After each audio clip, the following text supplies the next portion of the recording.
يا أيتها النفس المطمئنة ارجعي إلى ربك راضية مرضية فادخلي في عبادي وادخلي جنتي. Chers frères et sœurs, au début de Sourate Ar-Rahman, nous disons ce que Allah Azza wa Jal dit à propos de lui et à propos des bienfaits qu'il a descendus sur l'être humain et des bienfaits qu'il lui a préparés dans l'au-delà. Cette sourate commence par un des noms d'Allah Azza wa Jal, Ar-Rahman, ce nom par lequel nous sollicitons Allah Azza wa Jal à chaque fois qu'on s'adresse à lui. Si Allah Azza wa Jal agit à ton égard par sa miséricorde, c'est que tu as été comblé de ses bienfaits. Et cette sourate est tellement belle qu'on rapporte que Ali ibn Abi Talib a dit toute chose à une arous. L'arous, c'est la jeune mariée.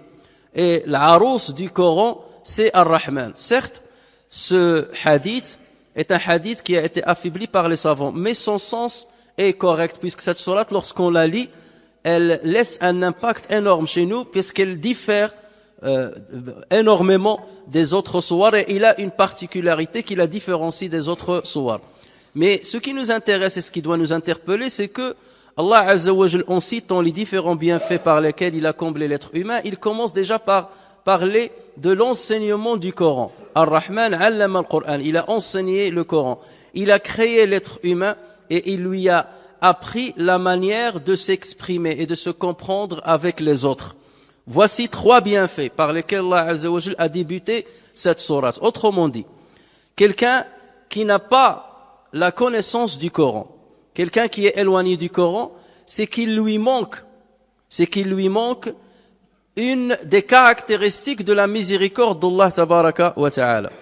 Quelqu'un qui n'a pas la capacité de bien s'exprimer ou de bien comprendre ceux qui s'expriment vis-à-vis de lui, c'est quelqu'un qui a perdu un des grands bienfaits d'Allah Azza wa Jal, qui sont les manifestations de sa miséricorde, de sa rahma. Et donc voilà pourquoi le musulman doit s'attacher à la compréhension, à la connaissance du Coran, parce que plus il va le connaître, plus il va bénéficier de la miséricorde d'Allah Azza wa Jal. Voilà pourquoi le musulman doit exceller dans l'expression et dans la compréhension de l'expression de ses interlocuteurs, et c'est comme ça qu'il sera béni par la miséricorde d'Allah tabaraka wa ta'ala. Chers frères et sœurs, le prophète sallallahu alayhi wa sallam a souvent dans certains hadiths cité quelques critères qui permettent de connaître qui est le meilleur et le plus noble des musulmans. Et s'il s'adressait aux musulmans de la sorte, c'est bien pour pousser les musulmans à s'imprégner de ces critères-là. Ainsi, le prophète sallallahu alayhi wa sallam a dit une fois, le meilleur d'entre vous, c'est celui qui tient la meilleure relation avec son conjoint. Donc là, c'est un critère. Dans un autre hadith, le prophète sallallahu alayhi wa sallam a dit, certes, ceux qui seront le plus proches de moi le jour du jugement, ceux qui auront les meilleurs comportements, la meilleure moralité. Dans un autre hadith, on a demandé au prophète sallallahu alayhi wa sallam quel est le meilleur des musulmans. Il répondit, celui dont les musulmans sont préservés de sa langue et de sa main. Ça veut dire qu'ils sont en sécurité par rapport à lui. Il ne leur fait aucun mal, ni par sa parole, ni par sa main.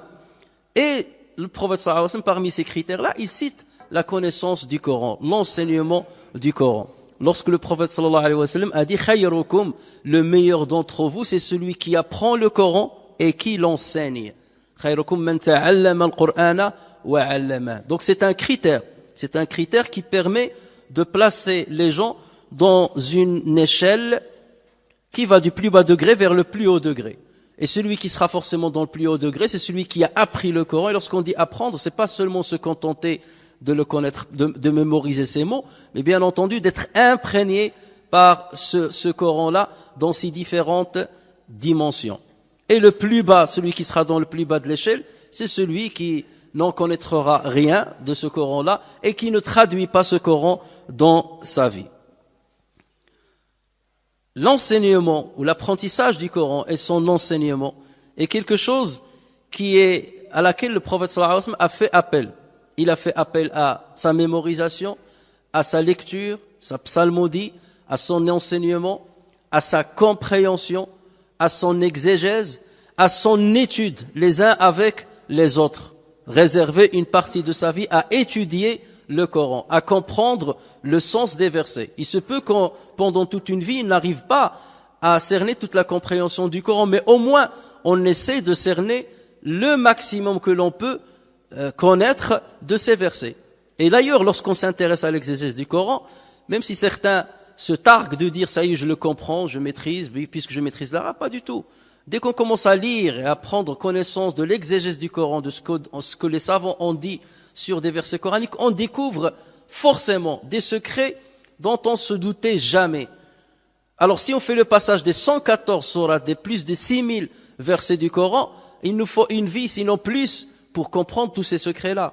Et c'est dommage que nous dilapidons et que nous perdons des heures, des jours, des semaines, des mois, des années, sans prendre le souci d'apprendre le maximum de la signification de certains versets, parfois qu'on mémorise ou par lesquels on lit dans nos prières. An-Nasa'i a rapporté un hadith authentique sur Anas ibn Malik qui dit, le prophète sallallahu alayhi wa sallam a dit, certes, Allah azza wa jal a des proches parmi les gens.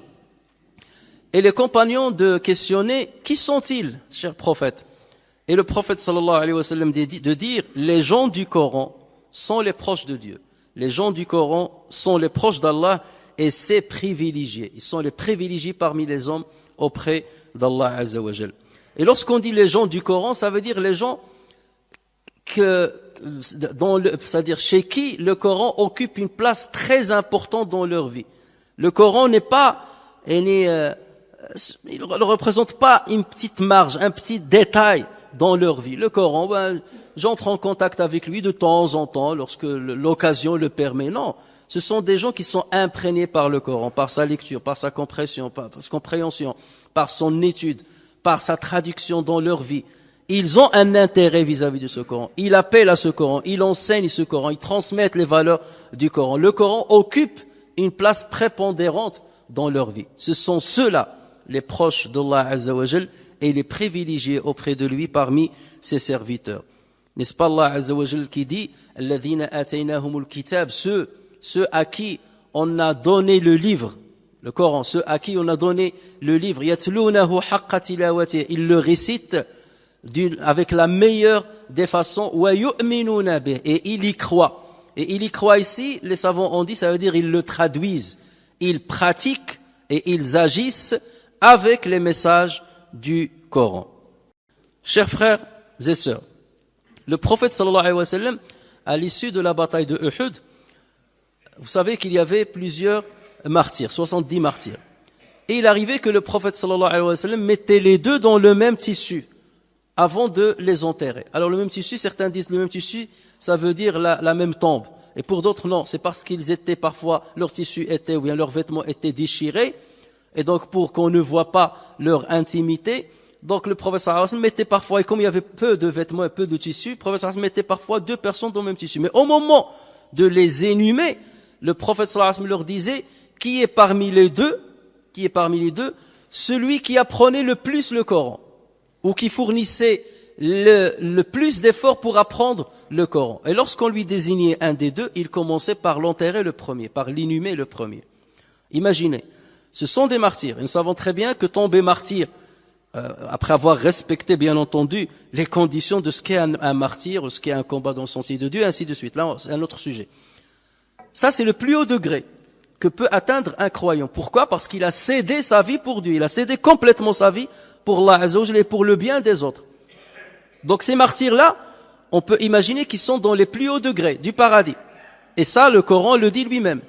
Mais malgré cela, le prophète sallallahu alayhi wa sallam veut montrer qu'il peut y avoir encore une distinction entre deux personnes qui sont mortes de la même manière, qui sont tous les deux tombés martyrs. Et c'est pour cela qu'il leur disait qui est celui qui apprenait le plus du Coran. Et lorsqu'on lui désignait quelqu'un, il lui donne le privilège d'être inhumé le premier. Et ceci nous montre justement que plus le musulman apprendra, comprendra, récitera, s'imprégnera du Coran, plus son degré monte auprès de Allah tabaraka wa ta'ala. N'est-ce pas le prophète sallallahu alayhi wa sallam qui a dit dans un hadith authentifié par Muslim, certes Allah azza wa jal élève des gens par ce Coran et il rabaisse d'autres par ce Coran. Il élève des gens par ce Coran-là, il les élève lorsqu'ils s'attachent à ce livre-là. Et il les élève comment? Il élève leur degré, leur notoriété, leur respect dans l'ici-bas, auprès des gens. Et il élève leur degré dans le delà. Et il rabaisse d'autres par ce Coran. Ceux qui l'ont délaissé, ceux qui l'ont oublié, ceux qui ne s'y intéressent pas, ceux qui ne fournissent aucun effort pour le comprendre, pour entrer en contact avec la parole de leur Seigneur, ceux-là, Allah Azza wa Jal les rabaisse.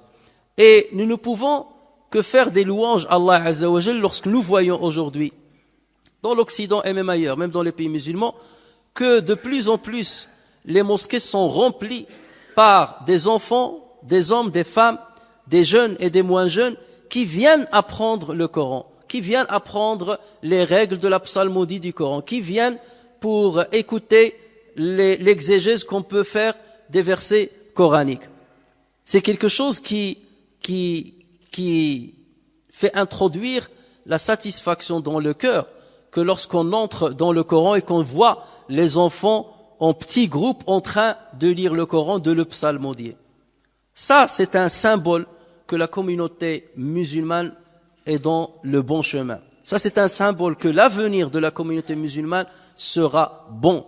Parce que plus les musulmans s'attachent à la parole de leur Seigneur, plus ils la connaîtront, plus ils l'apprendront, plus ils la liront, plus le triomphe que Allah Azza wa Jal donne à ses serviteurs sera à leur côté et ils pourront en bénéficier. Le prophète sallallahu alayhi wa sallam dit, tant que les gens se rassembleront en quelques demeures consacrées à Dieu, ils se rassembleront dans les demeures de Dieu, ça veut dire les mosquées. Tant que les gens se rassembleront en quelques demeures consacrées à Dieu pour réciter le Coran et pour l'étudier ensemble, pas se contenter de l'étudier tout seul, pour l'étudier ensemble, la paix du cœur descendra sur eux, la miséricorde les couvrira, les anges les entoureront et Dieu les mentionnera avec éloge auprès des siens. Regardez ces 4 rétributions qu'Allah Azza wa Jal donne aux personnes qui viennent dans les mosquées afin de réciter le Coran, de l'apprendre, de l'enseigner ou de l'étudier avec les autres. Vous imaginez la quiétude du cœur? Le cœur aura sa quiétude.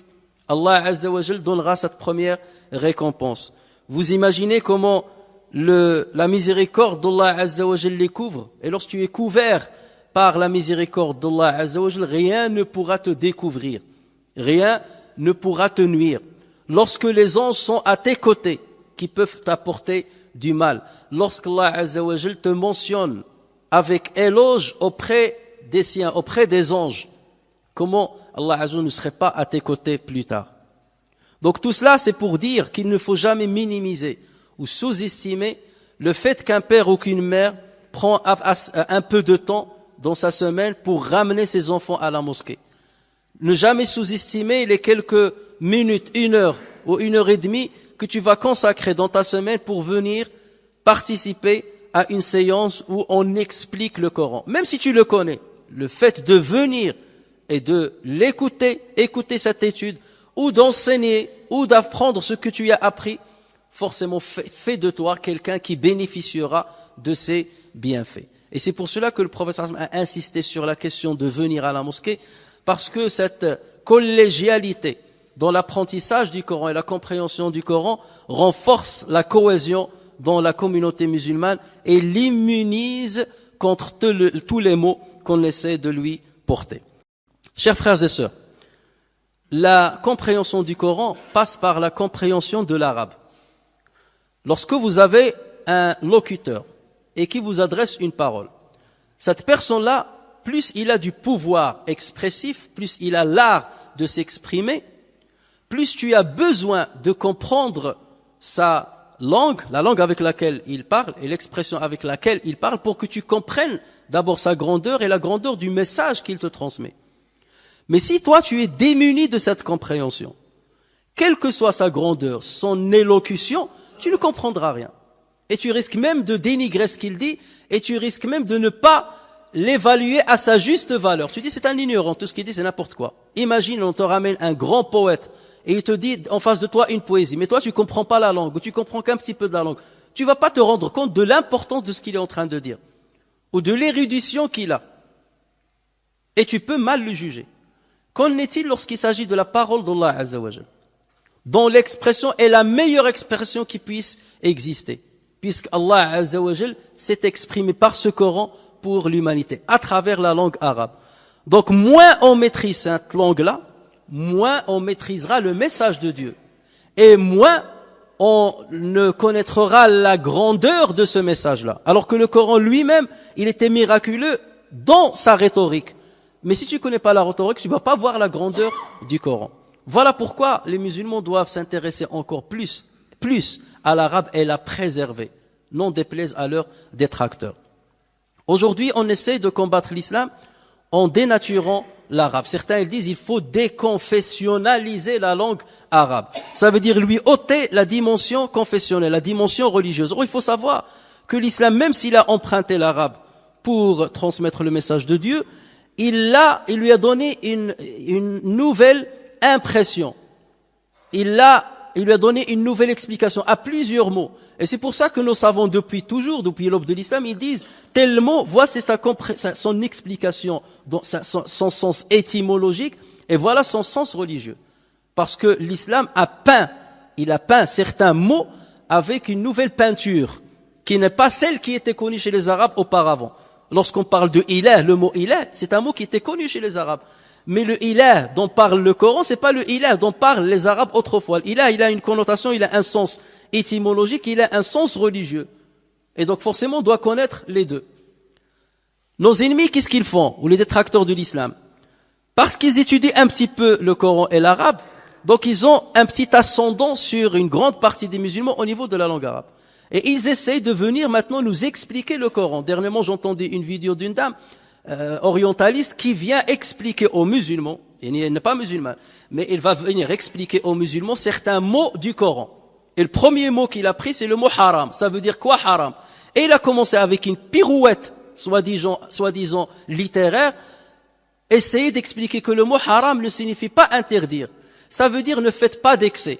Et donc, c'est là où elle tombe dans le piège, elle a dit donc l'alcool, la consommation de l'alcool n'est pas haram. C'est seulement il ne faut pas excéder.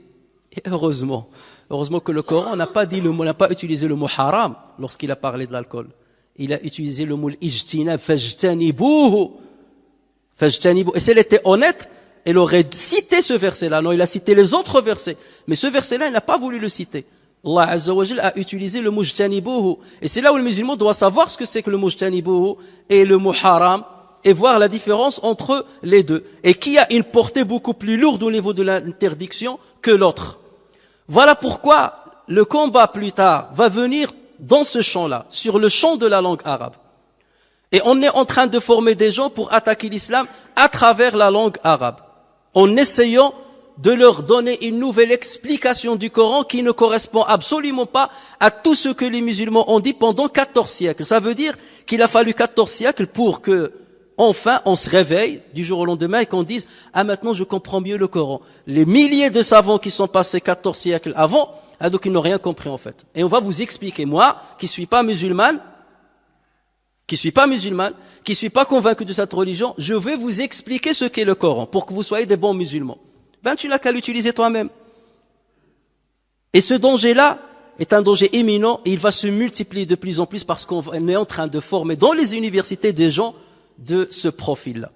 Et les musulmans, s'ils ne se préparent pas à contrer cette déferlante-là, leurs enfants vont s'égarer, leurs enfants vont mal comprendre leur religion et leurs enfants vont perdre peu à peu leur identité religieuse. Et vous comprendrez mieux ce à quoi je fais allusion, bi'idnillah, prochain peut-être vendredi. Voilà pourquoi je lance un appel à tous mes frères et sœurs à s'intéresser à la langue arabe, au mieux que vous puissiez le faire. Si vous êtes âgé, il n'est jamais trop tard pour apprendre un petit peu. Il n'est jamais trop tard pour apprendre un peu le Coran. Il n'est jamais trop tard pour comprendre les versets coraniques. Nous avons une série ici à la mosquée où on explique les petites sourates du Coran. Et ça fait mal au cœur de voir qu'il y a seulement 40, 50 personnes qui viennent pour comprendre des sourates, des versets qu'ils récitent pourtant tous les jours. Et cette occasion-là, c'est une occasion inouïe. Pas forcément parce que celui qui donne le cours, qu'il le donne à 40 ou à 100 ou à 1000, c'est exactement la même chose. L'effort est le même effort. Et la récompense, s'il y a une récompense, ce sera la même. Mais c'est dommage de voir qu'un effort se fait d'un côté par les mosquées, toutes les mosquées le font, et que de l'autre côté, il n'y a pas une réponse à la hauteur. Il n'y a pas un suivi à la hauteur. Et on ne se rend pas compte des dangers qui vont venir.